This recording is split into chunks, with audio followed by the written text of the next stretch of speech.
You won't find too many teams in college lacrosse that are hotter than the Syracuse Orange. Riding a 5-game win streak, SU shot all the way up to number 3 in the polls. And the wins haven't come easy.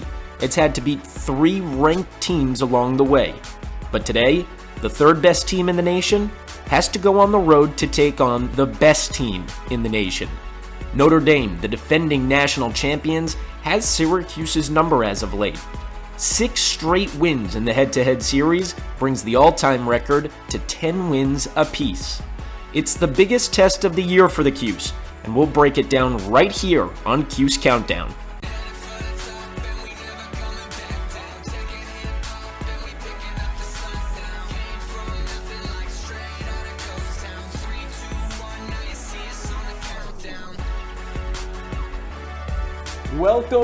Welcome back inside the CitrusTV studios for another episode of Cuse Countdown. We've got a pretty good show lined up for you today. I'm Sklar alongside Skyler, Wilkes, and Liam Griffin. Always a good time sitting beside these two handsome gentlemen, especially with the matchup we have on tap. There's a top 5 clash out west in South Bend, Indiana, between number 3 Syracuse men's lacrosse and the number 1 team in all the land, the defending national champions, the Notre Dame Fighting Irish. Guys, just how exciting is this one? I mean, you can't write a story better than this. This is exactly what Syracuse lacrosse has been missing for the last 5-6 years. What an opportunity to make a statement. A Notre Dame team that has owned Syracuse over the last few years, top 3 showdown in South Bend. What an opportunity this is for Gary Gate and company. And we're going to get into that opportunity all throughout the show. But before that, the last time this program covered the men's Lax team was almost 3 weeks ago, ahead of SU's bout against former number 2 team in the nation, Johns Hopkins.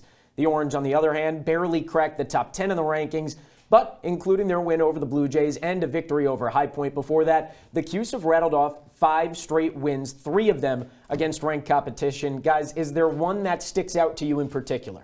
It's no doubt the Duke game. I mean, that team was the number 1 scoring offense in the entire country and scored 4 goals, lowest since 2012. Brendan O'Neill was completely stifled, and Syracuse, it was mind-blowing to see a Duke team like that be completely limited offensively. It showed that this Syracuse team is legit. Oh yeah, it absolutely showed this team was legit, and this whole stretch, Skyler, has kind of silenced any doubters that the team may not be legit after those tough overtime losses to Maryland and Army. But you look at a win over the number 2 ranked team in the program in Johns Hopkins, doing it on a neutral site in Charlotte. That's pretty impressive. Not to say the win over the Blue Devils wasn't, but to get a key win like that away from home, Skyler, says a lot about the merit of this team. It says a lot, and maybe this game against Notre Dame could say even more if they could pull off the victory. But no doubt the Orange have handled some of the best competition this sport has to offer. And of course, their best player, Joey Spallina, has played a big part in their win streak. But what might surprise you is that the sophomore isn't exactly making his mark in the goals column. Lately, most of the points have been coming off of the assists. He's been a real playmaker and starting to lean into that facilitator role. Liam, how do you like this change of pace from number 22? Steven, I'm reminded of when Christian Muley addressed the media after the Army game, and he said that Joey Spallina is going to be the focal point for the opposing defense. He's going to get the matchups from the question, by the way, that he answered. That was it you? It was. But his growth as a passer this season is absolutely remarkable. He's diving into the old bag of tricks with the behind-the-back passes, among other things. He's grown so much. And when you're doing that, Skyler, you don't need to be putting goal numbers up out the wazoo. Well, Liam, you bring it up, but I'm a little worried. It's great to show the depth of Syracuse, right? Like they have enough players that Joey Spallina doesn't need to score off the charts on this team to win games. But you look at what happened against Maryland, against Ajax Zapatello, against Army, against AJ Pilot. Those are 2 of the best defensemen in the league, and he disappeared. Now it's kind of teams are scheming in on him, and they say, okay, we saw what Maryland did, we saw what Army did, now let's replicate it. And so now he's adjusting to it, which is good to see. It shows maturity. He's a great passer. But I'm a little worried. I want to see him rise to the occasion against these elite defenses. And when your best player isn't scoring as much, that's when it pays off to have some depth on offense. Something, I guess you could say, the Orange have in abundance, right? I mean, it wasn't too long ago Jake Stevens was named the ACC Player of the Week. So, Skyler, we've seen some, in my estimation, impressive performances from guys not named Spallinas, the Stevens, the Mulets of the world. But how impressed are you? I'm going with another Canadian Culver Academy alum in Owen Hiltz, who has 14 goals in the last 4 games. He didn't even play against Hobart, and now 60% of his goals have come in the last 5 games. He has been really special. He's accurate shooting the ball, and he provides such a great side piece to Spolina's game because of his accuracy, his ability to shoot at GLE, and he is so elusive with the ball in his hands. And I just love that combination of Hiltz and Spolina. Something else Christian Millet said when defending Joey Spolina is that it opens up the rest of the offense. When your second line midfield, Skyler, of Stevens, Birtwistle, and Roa has a combined 31 goals, I think you're doing something right. This team has so much depth. You've got pole scorers too in Sam Alexo and Billy Dwan. This team can do it all offensively, and it is remarkably fun to watch. We didn't even mention Finn Thompson. We did not mention Finn Thompson. And that's my mistake for not mentioning Finn Thompson or Owen Hiltz. Those two absolutely electric players, and they've been key contributors for this team. But let's turn our attention to the other side of the ball, because lacrosse is a very simple game, guys. Score more than the other team, and having a top 5 defense plus a goalie in Will Mark with the 7th highest save percentage in the country certainly helps the cause. And speaking of the netminder, it wasn't his best showing against Hobart last time out, but it was his 7th consecutive game with double-digit saves. And listen, he's been tough to score on recently. He's been on a complete tear. But after that Hobart game, is there any kind of concern with Will Mark, or are you still confident? No, I'm not concerned with Will Mark. I mean, come on. He didn't even get off to a quote-unquote great start, but those are for Will Mark standards. You're talking about one of the best goalies in the entire country, and the fact that he's kept the good times rolling to a higher level over the last few games, it's remarkable. Didn't have the best game against Hobart, but his agility is remarkable, very pesky, can be an on-ball defender at times, and a threat to cause turnovers as well. 17 saves against Delaware, 14 against Duke, starting to come into his own, showing more of an ability to defend the entire net, Skyler. I love Will Mark's aggression and his physicality. He's not afraid to hop out of cage and try to check someone. I mean, against Hobart, he was always at the end line chasing down a ground ball. 65 saves in the last 5 games, 41 in his last 3, and 14 of them against Duke. That team was the #1 scoring offense in the country. You're going to hear us say it a lot because it is really impressive. He's playing confident. He's going down. 6'4", that's tough to get down there on your knees and score and save those balls, but he does it so effortlessly, and he just is playing with so much confidence. John O'Dearna, the new defensive coordinator, has transformed this defense that Dave Petramalo wishes he could have done the same. Well, we've got a packed show, and we'll have to take a quick break from Cuse Countdown, but don't worry. When we come back, we'll take a deeper look into the defending national champions, Notre Dame, Syracuse's opponent this afternoon.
Did you miss us? I hope you didn't too much. Steven Sklar, Skyler, Wilkes, and Liam Griffin back on Cuse Countdown to break down Syracuse's opponent. But before we take a deeper look into the Fighting Irish, let's take a look at the last time these two teams met. In that, Syracuse almost made an improbable comeback, making up a 6-goal deficit and eventually taking a 1-goal lead in that game.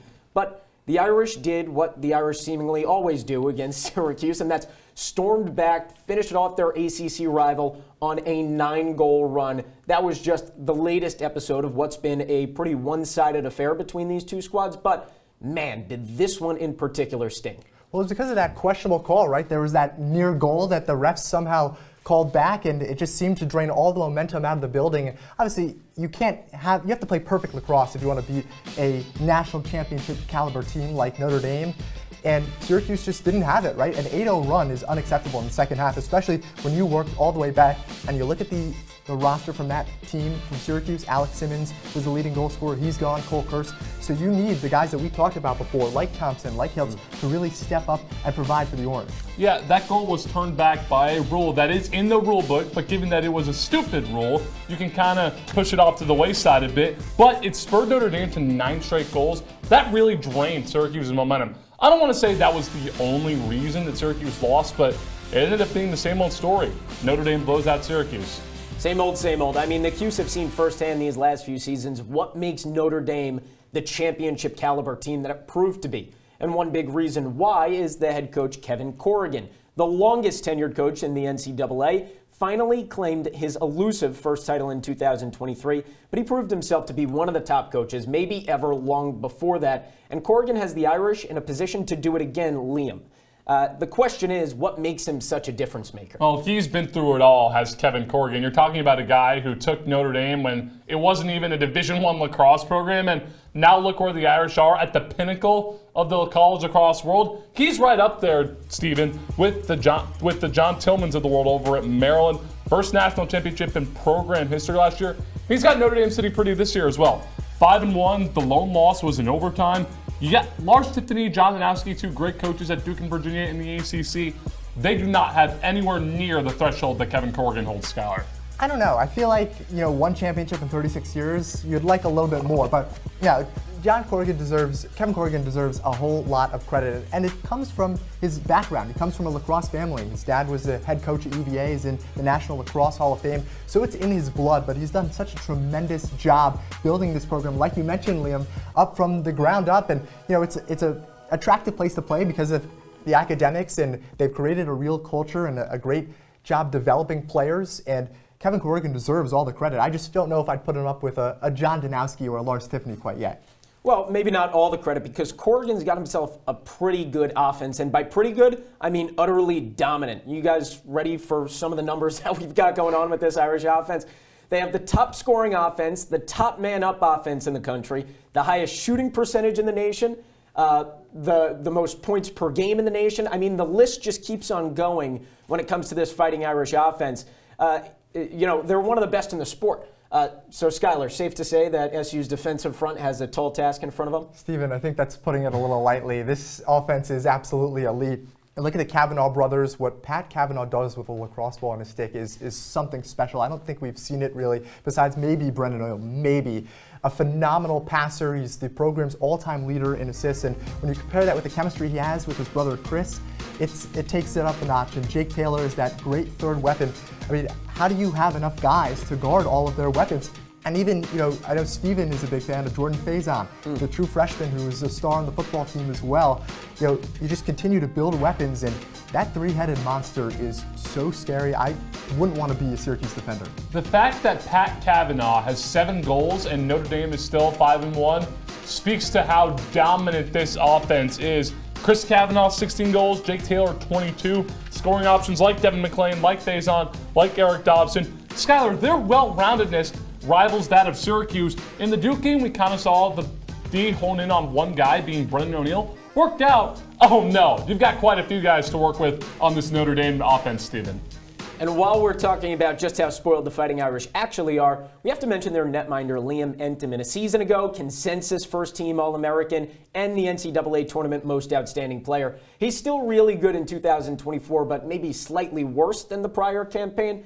So, Liam, you tell me, is he even the best goalie in this matchup that we've got coming up? Well, I will admit Liam Entenmann has the best name among the 2 goalies, biased, but though. You're biased. I still give him the edge over Will Mark, and here's why, Skyler. If you want to beat the best, be the best, you have to beat the best. And I think that's the situation Will Mark finds himself in right now. I mean, their stats are relatively similar this year. Entenmann 5-1, goals allowed average just under 9. Mark goals allowed average just over 9. Both hovering around the 55% save percentage. Mark has been flashy, showing his agility recently, but Entenmann can do just that and then some. He was a key cog in their national championship team for a reason. If you want to beat the best, you have to beat the best. This team is good. The defense is good, but I think they're carried by the offense. Liam Entenmann is definitely a special talent. Name is decent, but it's really he doesn't have the athleticism that Will Mark has, the ability, the agility to get down and make those tough saves. And when you play like last year, how Will Mark had to fare with a non-existent face-off, Notre Dame didn't have that in Will Lynch. They actually were winning face-offs. So Liam Entenmann wasn't facing the same stress. He wasn't under the same duress. And they have to face the same competition this year either. So I'm siding with Will Mark here. He's an experienced player, a grad student, so is Entenmann, but I'm liking Will over Liam. Well, Liam Entenmann is just a small cog in a Notre Dame defensive unit that's leading the nation in goals allowed. I guess that's a bit of a tongue twister. I think you know what I mean. But for more on the back unit, Skyler and Liam are at the wall. Steven, like you mentioned, Liam Entenmann is pretty good, but it doesn't hurt that he has one of the top defenses, if not the best defense in the entire country. Liam, they do a lot of things really well, but what stands out the most to you? Yeah, Liam Entenmann, one of the best, if not the best goalie in the country. When you have a ferocious defense that hounds the ball ad nauseum like Notre Dame does, that's just the icing on the cake. And if you want a prime example, let's go to a game against Maryland, a team that beat Syracuse in overtime inside the Dome. And Skyler, look at this. Ferocious ball pressure. Maryland trying to move it around. Uh-oh, a little bit of trouble handling it there. Uh-oh, he gets decked right there. Skyler, just so much ferocity and agility from this Irish defense. Oh boy, are the Orange going to have their hands full. It's not just ferocity and agility, it's also discipline and intelligence. You know, they don't go to Notre Dame for no reason. And you mentioned a game in Maryland where it happened earlier in the year. How about their last game against Michigan, where a dodge coming from X, guarded by a short stick, and you look at Sean Light, the freshman long pole, right? He's faking a slide there. Most defenders would slide, but he's disciplined enough, and then even Ross Bergmaster gets beat, but he stays with it enough to cause a bad shot, and it goes wild. And Notre Dame makes the stop on defense, and that's what this team does, Steven. They're disciplined, they're well organized, and they trust each other, and that's why they are such a special unit. Well, there are no surprises when it comes to the Notre Dame Fighting Irish defense, but there are surprises elsewhere on the roster. So let me show you one of them. Terrence, can you explain why we have football going on behind me for a lacrosse show? Oh, okay. My bad. For the viewers that might be a little confused, the man snagging touchdowns for the Fighting Irish football team is a kid named Jordan Faison. The Fort Lauderdale native had a strong season on the gridiron, even earning Sun Bowl MVP honors in the final game of the campaign. He was so good, in fact, that he went from walk-on to scholarship player just a month and a half into regular season play. But that's not why we're talking about Faison on an end-of-March broadcast. As good as he is at making catches for the Irish, his own offensive coordinator even said he only played because the team had no other choice. Faison is a dual-sport athlete playing for the prestigious Notre Dame men's lacrosse club. Out of Pinecrest High School, the midfielder was ranked as the 48th best recruit in the latest class by Inside Lacrosse. In this world, he never had to worry about getting a scholarship, but what he did have to worry about is proving that he could live up to the hype on a team fresh off its first national championship in program history. And so far, he's tallied up the third most goals and fifth most points on the squad through 6 games. Seems as though we'll be hearing the name Jordan Faison for a long time. And after this short break, you'll be hearing from our analysts, Skyler and Liam, in a game we like to call Who's Burner? Cuse Countdown isn't over just yet, so stick around for more. I don't think that many kids in my son's school even do it. He makes fun of his friend who vapes. He would never try it. She's into soccer. She's on the honor roll. She's just not the type. No way. No way. No way. No way, my kid would never vape. Get your head out of the cloud. Today, nearly 8,000 kids will start vaping. Maybe even yours. Learn about the dangers at Talk About. Well, Thomas, you've got pre-diabetes. But with more exercise and a change in diet, it can be reversed. I've tried exercising. It just makes me hungry for bacon. I love bacon, too. And who really likes to exercise? Not me. Me neither. Nobody. So we're good? What? Oh, you still have prediabetes. Big time.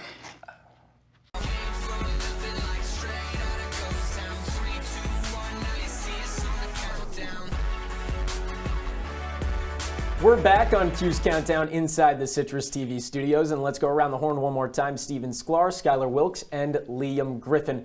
I don't know about you guys, but I love X. It's maybe my favorite social media app out there. I love it so much, I actually have 2 accounts, one real and one burner, and that's the name of... Doesn't surprise me. Yeah, that doesn't surprise me either. It really should not surprise you. I can't tell you the name of the burner for privacy reasons, but that's neither here nor there. And that's the name of the game that we have today. It's called Whose Burner. We're going to put up a fake tweet. And you guys are going to tell us whose burner it is. It's pretty simple. You guys understand? That sounds like a lot of fun. I mean, kind of like these tweets that we have behind us right here. We have not a Syracuse athlete. I really think I deserve it. You know, it's all over the place. But that's essentially the game we're going to be playing. So you guys ready for the first one? Yeah. Right. So I have it right here. There are too many stars on this team. I'm not getting my share. Whose burner is that, Skyler? Yeah, I don't think many people would have known who it was, except if they didn't watch the Hobart game. And it's going to the true freshman Trey Deer, who has only played in 4 games prior to Hobart, but then Owen Hiltz doesn't play, and Deer starts, and he scores 2 goals, 4 shots, 3 of them on goal. This kid was a top 20 recruit in the country for a reason. He's got the utmost potential, and he has such elite talent, great shot selection, and great shot making. He's a playmaker with the ball in his stick. And I just think that, you know, obviously it's an elder group with Hiltz and even Spalina, the sophomore, and especially Gratzu and Ule. You give Deer a chance, he's going to really run with it. Skyler, let's be honest. When you have a star-studded team like Syracuse, someone's going to have to take a step back. Someone's not going to get the share they deserve. Someone has to be the Drew Holiday to the Celtics for the Syracuse men's lacrosse team, and that would be Jackson Burtwell. So you have a guy who was one of the best off-ball players in all of college lacrosse last year, finished with 27 goals in 15 games. This season, that's dwindled down to 10 in 9. He was the best off-ball player in lacrosse last year. He even added an assist to his regime this year. Wow, his numbers have been hurt by the star transfers coming in, like English, like Stevens, like Milay. He is taking a step back, and it's worked to the benefit of the team. That doesn't mean he's getting his share, Steven. Very shameless Celtics plug out of Liam Griffin right there. I would expect nothing less. But we have another tweet, and this one's kind of spicy if I'm going to be honest with you. Watch your back, I'm coming. Liam, whose burner is that? No, it doesn't belong to a player. It goes to the Syracuse head man, Gary Gate, because people have been coming after him through 2 seasons. Through 2 seasons, by the way. I don't know if he's the guy. This program isn't what it was under Desco. Who knows what's going to happen? No, enough of that. You have a guy who's 9-2 in his 3rd year. A lot of turmoil at the end of the Desco era. Things are finally starting to look up. I'm not saying he's on the same pedigree as Kevin Corrigan or John Danowski yet, but you get a win like this on Saturday, you're right back in there. Well, maybe not right back in there, but you're on track to being there. Gary Gate, watch your back. I've never heard a single person warn Gary or call for Gary Gates' job in the 2 years since he's been on the Hill. Well, there's a big difference. I never said calling for his job. Watch his back. No one's saying watch his back. Anyways, going on to another freshman in Fogo, John Mullen, who, you know, Mason Cohen, a lot of expectations. And he's lived up to it for the most part, but not really in the last few games. John Mullen, this kid is, first of all, if you've seen him in person, he's massive, and he plays like it too. He's won 58% of his faceoffs in the last 5 games, compared to barely 50% for Mason Cohen. You look in his 2 battles against Luke Weirman, one of the top forwards in the country, he went 1 for 2. I know it's a small sample size, but he outperformed Mason Cohen against High Point. He's just been a great energy guy off the bench, and I wouldn't be surprised if by the end of the season, if Cohen continues to struggle, Mullen ends up taking over that starting job. So Mason Cohen, I like you a lot. You're a great player, but you might have to watch out for John Mullen. Getting hot inside the CitrusTV studios. Yeah, no kidding. You guys sure we have enough left for one more? I think so. I've got enough left, don't worry. Okay, if we've got enough left, we're going to go on to tweet 3 here. I'm the reason why our defense has been so good this season. A hot tweet coming out of whoever's burner that is. Skyler, you want to take this one? Yeah, I was wrestling with it a lot, and I'm sure you were doing the same, but I'm going to go with an elite goal scorer, sort of, in Billy Dwan, who is the reason why this defense has been playing so well.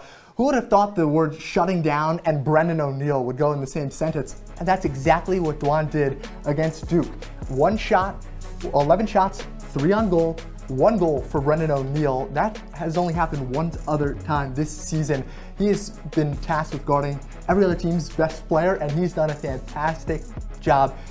Everyone thought Riley Figueres would end up being the top cover guy for Syracuse, but Billy Dwan has said, no, move over, it's my turn. And without Will Mark getting all those shots, it's Billy Dwan carrying the load on defense. Look, you will not find someone that's going to give more props to the Syracuse defense than me. Dwan, Figueres, Cole, Kakemo, they've all been awesome. But it doesn't matter how great your defense is, shots are still going to be taken. And as far as I'm concerned, those guys aren't the ones stopping the shots.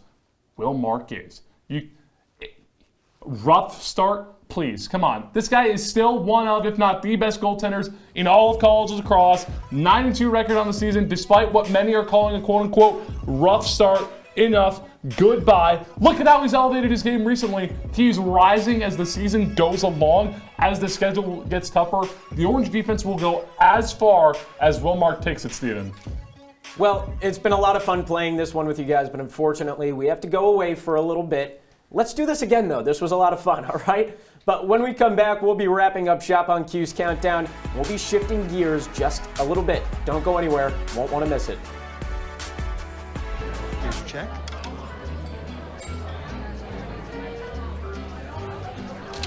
Oh, you got it. You know, since I got rid of my car, I really enjoy walking. Okay. God, no. Getting pulled over for buzz driving could cost you around $10,000 in fines, legal fees, and increased insurance rates.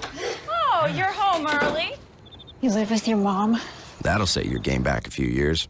Buzzed, busted, and broke. Because buzz driving is drunk driving.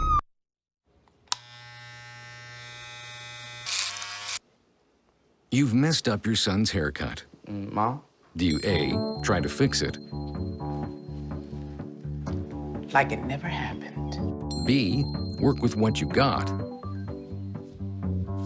Or C, show solidarity? Thank you, babe. As a parent, there are no perfect answers. But you don't have to be perfect to be a perfect parent. Thousands of teens in foster care will love you just the same.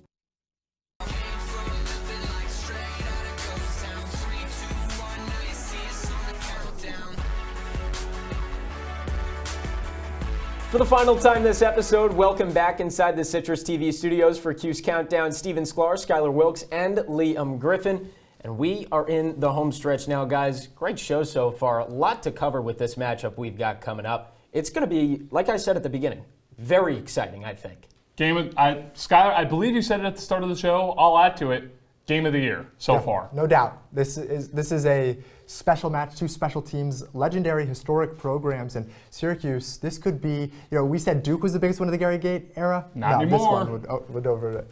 Absolutely. And before we played a game called Who's Burner, now let's check out who's on top of the NCAA rankings. Syracuse squarely in the mix. Obviously, its opponent, Notre Dame, at the top of it. What about the other 80%? And what does this game against number one Notre Dame do for Syracuse if they're able to pull out the victory, Liam? I mean, Steven, you look at these rankings, you have 6 past or future Orange opponents, including Notre Dame. You've already beaten Duke. You've already lost to Army. You've already taken down Hopkins. You've got Notre Dame, Virginia, and Cornell yet to come. I remember Gary Gate talking after the Army game about how the Orange lost 2 top 5 battles early on, wanting to pick up some marquee wins. You've done that twice. You've taken down the Blue Devils. You've taken down the Blue Jays. There is no bigger marquee win than one over Notre Dame, Skyler. Yeah, obviously, we can't say it enough. This would be monumental. I don't know if it would catapult them into the number 1 spot because of those 2 losses, especially given that Maryland's not even up there anymore, and you have that loss. But I want to bring up an important point that Notre Dame has only played one of those teams that's on that screen right now, and they lost. It was to Georgetown, who's sitting there at number 9. This Notre Dame team has not played a whole lot of good opponents. Coming off a top 20 Michigan team, if you want to call it. Ohio State, Maryland. I mean, they started the year against Detroit Mercy, not really playing a whole lot of high competition, and Syracuse has challenged itself, right? The Army, all these non-con games, they've challenged themselves. They know what it's like to overcome adversity and to play high caliber competition. Before we go, let's get some predictions for this highly anticipated top 5 matchup between the Orange and the Irish. A little bit quickly here, but Skyler, I'll start with you. Yeah, we've hyped up both sides quite a bit, but I've got to side with Notre Dame 12-11. Another really close game between the two, but I think that environment at Arlotta Stadium creates an entirely different culture that Syracuse, again, hasn't been on the road yet, or has been on the road just once, a true road game once this year, and that was last week against Hobart, and didn't play particularly well. Notre Dame, really good at home. It might be a real problem for Syracuse. If these two teams played a best-of-7 matchup, it would go, or series, it would go 7 games. But like you mentioned, I think the Arlotta Stadium environment makes it too tough. I've got Notre Dame 9-8. Low-scoring game because you have 2 great goalies, and ND, the home team, gets it done, Stephen. And I've got it 14-10, a Notre Dame sweep on the Cuse Countdown desk. If you stuck around this long, thanks for staying with us, and enjoy the game.